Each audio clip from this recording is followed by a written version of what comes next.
Welcome to Mr. M Talks. இந்த channel share market தகவல்களை நாளுக்கு நாள் புதுப்பிக்கிற Earnings per share.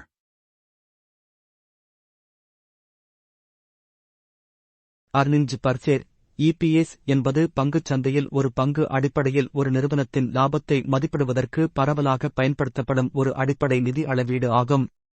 இந்த நடவடிக்கை முதலீட்டாளர்கள் மற்றும் பகுப்பாய்வாளர்களுக்கு ஒரு நிறுவனத்தின் நிதி செயல்திறனை மதிப்பிடுவதில் கருவியாக உள்ளது மற்றும் நிறுவனத்தின் நிகர வருவாயை நிலுவையில் உள்ள மொத்த பங்குகளின் எண்ணிக்கையால் வகுத்து கணக்கிடப்படுகிறது. EPS இன் விரிவான ஆய்வுக்கு ஆராய்வோம். வரையறை மற்றும் பார்முலா. EPS என்பது பொதுவான பங்குகளின் ஒவ்வொரு நிலுவையில் உள்ள பங்கிற்கும் ஒதுக்கப்பட்ட ஒரு நிறுவனத்தின் லாபத்தின் பகுதியை வெளிப்படுத்தும் நிதி விகிதமாகும். EPS கணக்கிடுவதற்கான சூத்திரம் நேரடியானது.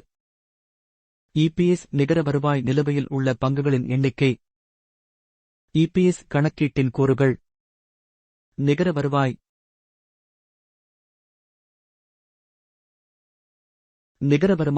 நிகர வருமானம் அல்லது லாபம் என்றும் அறியப்படுகிறது.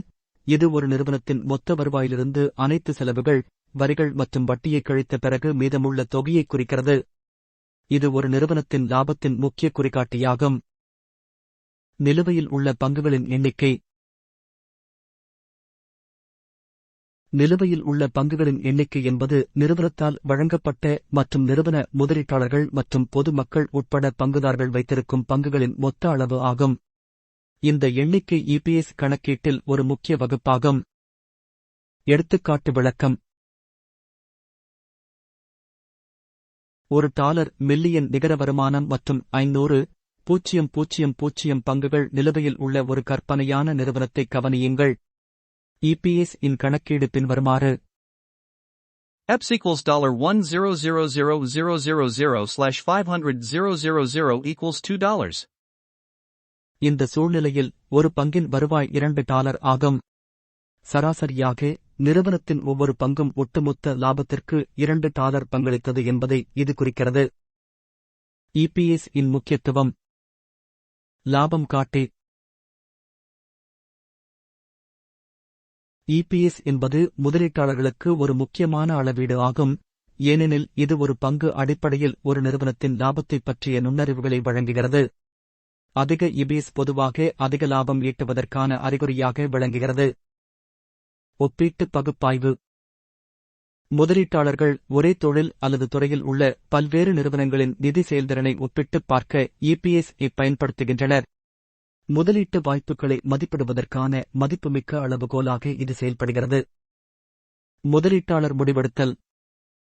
EPS முதலீட்டாளர்கள் தங்கள் முதலீட்டின் மூலம் ஈவுத்தொகை அல்லது மூலதன் மதிப்பீட்டில் பெறக்கூடிய சாத்தியமான வருவாயை மதிப்பிட உதவுவதன் மூலம் முதலீட்டு முடிவுகளை பாதிக்கிறது.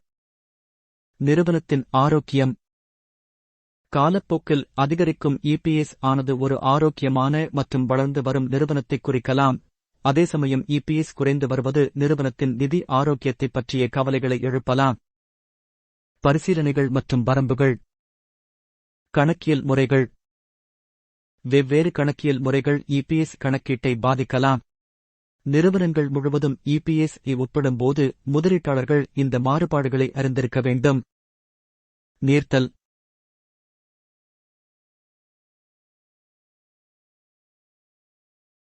ஒரு நிறுவனம் கூடுதல் பங்குகளை வெளியிட்டால் EPS குறைக்கலாம். முதலீட்டாளர்கள் பெரும்பாலும் அடிப்படை EPS, தற்போதைய நிலுவையில் உள்ள பங்குகளை பயன்படுத்தி மற்றும் நீர்த்த EPS, எதிர்கால பங்குகளை கருத்தில் கொண்டு இரண்டையும் பார்க்கிறார்கள். தொழில்துறை மாறுபாடுகள். EPS ஒப்பீடுகள் தொழில்துறை சார்ந்த பண்புகள் மற்றும் மாறுபாடுகளுக்கு காரணமாக இருக்க வேண்டும். வெவ்வேறு தொழில்களில் வெவ்வேறு சராசரி EPS நிலைகள் இருக்கலாம்.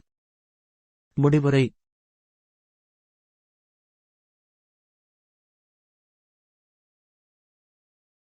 ஒரு பங்குக்கு வருவாய் என்பது நிதி பகுப்பாய்வில் ஒரு மூலக்கல்லாகும்.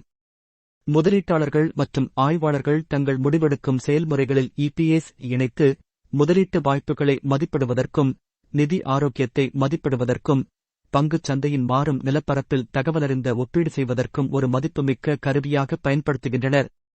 எந்தவொரு நிதி அளவீட்டைப் போலவே பரந்த சூழலை புரிந்துகொள்வது, தொழில் நுணுக்கங்களை கருத்தில் கொள்வது மற்றும் சாத்தியமான கணக்கியல் நுணுக்கங்களைப் பற்றி அறிந்திருப்பது இபிஎஸ் தரவின் விரிவான மற்றும் துல்லியமான விளக்கத்திற்கு அவசியம்.